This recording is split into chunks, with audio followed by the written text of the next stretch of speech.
are back home again, and boy, what a ride. I'll have to tell you all about it.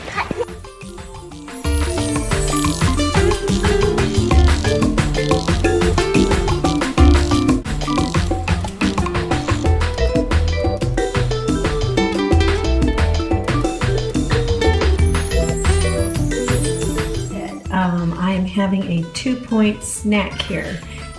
This is the chocolate here. It's a chocolate peanut butter. It's just like PB2, but it's a chocolate version. It's called Just Great Stuff. I really love it. And then I've got 2 of these. 4 of these crackers is going to be 3 points. So 2 of them actually comes out to 1 point. So I ditched 1 and I said, you know what? I ditched 2. I'm just going to have 2 for 1 point. So I've got a 2-point snack here. It's going to be very filling. It's going to give me just enough to hold me for dinner, I hope. I literally have like 10 minutes to take a quick rest before I have to go get the boys from school, and it's a very busy night, so I'm going to see if I can get a few minutes, literally a few minutes of shut-eye.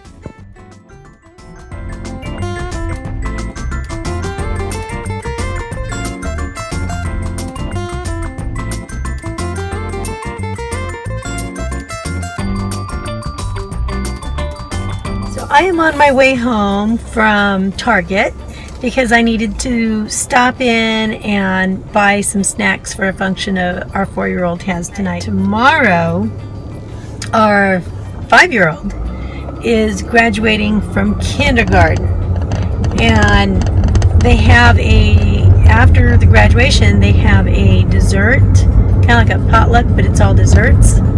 And you know, I thought about it, and it's really kind of odd to me because I don't want to say it causes anxiety. I'm a little concerned about it when there's functions like this where you know you're going to be faced with having to make decisions that are going to affect you long term.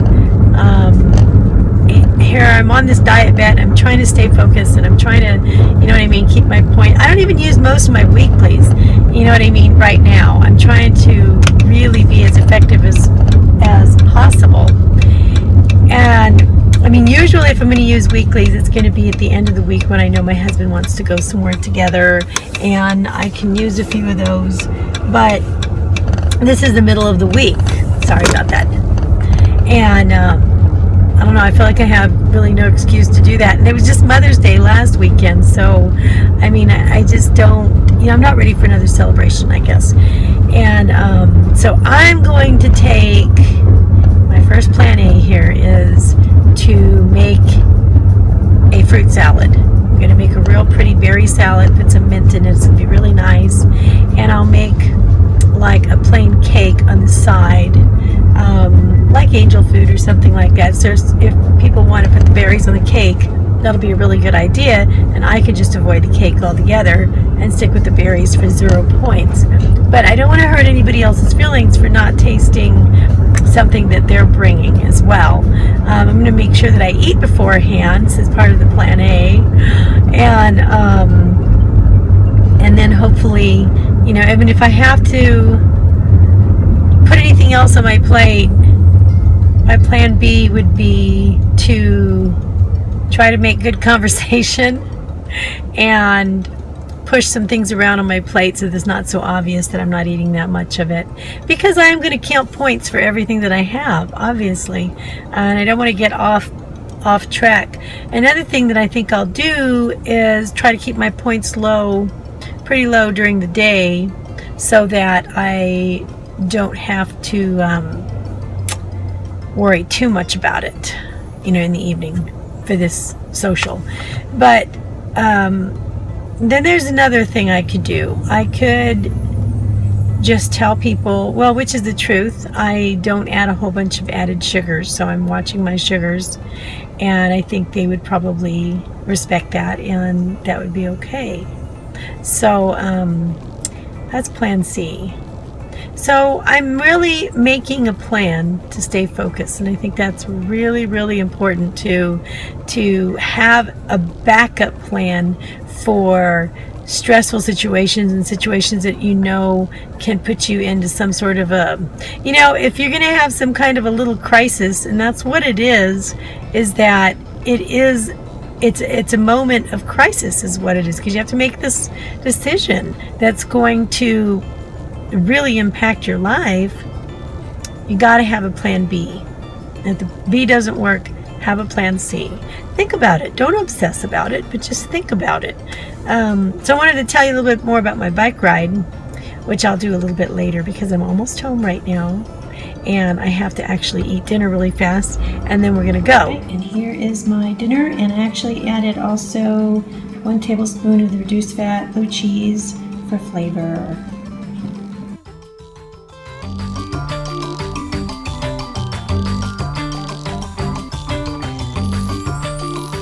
Alright, we're on our way tonight to where we gotta go, and normally they always have like bagels and donuts and things like that. So.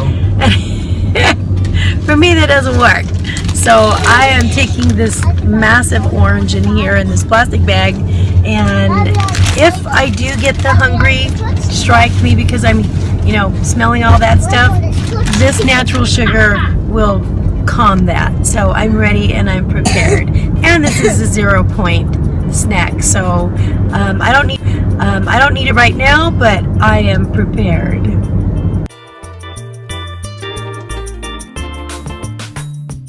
Okay, so here I am again in this bad lighting at night, just closing out the day. All right, so I wanted to tell you about the bike ride that I took earlier, and because I needed to use a plan A, B, and C to get through the bike ride also. And we took off in the bike, and I didn't know it was really windy outside. So the minute I stepped outside, I didn't really see anything, but when I got on the bike, it hit me in the face pretty hard. And normally in the past, I would have turned around and went back into the house again and said, well, forget it. The wind is blowing in my face, and I have a real anxiety about the wind because when I was about 5 years old or so, bless you, honey, I almost got blown off of a mountaintop, and it was just really scary. My dad grabbed me at the last minute, and I've just always felt that fear. Whenever the wind hits me in the face, I just feel that all over again. So that's just something that's always bothered me. But so I thought, you know what? I thought about it for a minute. I thought about turning around and going back in the house and going to the gym or something else that was indoors. And I said, no, this week my vision card says the word master on it, because I am aiming to master over those things that want to master over me this week. And I said no. So I pushed through, and we took a 10-mile bike ride. It took us about 2 hours because we went over some real difficult places, and we had to ride against the wind. So Shane, my 4-year-old, he was in the carriage, so he was okay. He was totally encased and just doing fine. He had his snacks and his crafts and things in there, but I was standing for the most part for about 5 miles, pushing against the wind. It really felt like there were 2 hands against my shoulders, just pushing us back and pulling him in the trailer. And I just really had a real steely resolve that I was going to do this. And so, plan A for me was to rely on that word, master, to push me through and to remind me that this is what I needed to do. But it got to the point where it got really hard, and we came up to a difficult street, and it was very, very difficult to cross that street because it's really uphill. And when we started off into the street, we got pushed back pretty hard from the wind that it actually just stopped the bike, just stopped it straight. And I had to really push in order to get past that road before a car would come by. I started just chanting out, be the master, be the master, be the master. And it just reminded me of when women have a baby and they're breathing and, you need a focal point. And so that was my plan B. Okay, the MasterCard itself, I need something more. I'm going to just start chanting this and pushing forward, and it worked. Okay, then we were going to go into a lot more hills. And by this time, I was pretty wore out, and I just thought there's just no way I'm going to get through where I need to go The good thing about being on a bike outside is that you have to see it through in order to get home. You can't just climb off of a stationary bike and say, oh, I'm done. It's too hard. I'm done. No, well, then you can't get home. If you're out there on a bike and you get off, what are you going to do? So you have to keep pushing through. And so I needed something to push me over these really hard hills. And so plan C is I actually have the Rocky soundtrack on my playlist. And I use that, as goofy as it sounds, I use that to get over the really, really tough workouts. And it works every time. Because it is scientifically proven that people who exercise and use music to do that, they actually have at least 30% more productivity in their workouts than people who don't use music. So I have that as a backup to push me through. I eventually got home. It was a great ride, and I'm very proud of myself for sticking it out in the face of fear and anxiety and seeing it through. So I was really happy about that. But it really taught me a lot about resolve, commitment, preparation, and setting up safeguards for that moment of weakness. And so, I can apply that in my physical activity, or I can apply it in, which I already do, I think, in my diet and in my eating plan. So I have a plan set up for tomorrow for the dessert social, and I hope I make it through. I know I'm going to make it through because there is no other option for me. I need to have another pound and a half gone by the end of this week. Saturday is weigh-in day, and I am not going to take less than I deserve. That's it. So let's see what happens tomorrow. I'll check in with you and let you know how the dessert function goes. And I love you guys a lot. Thanks for listening. Have a good night.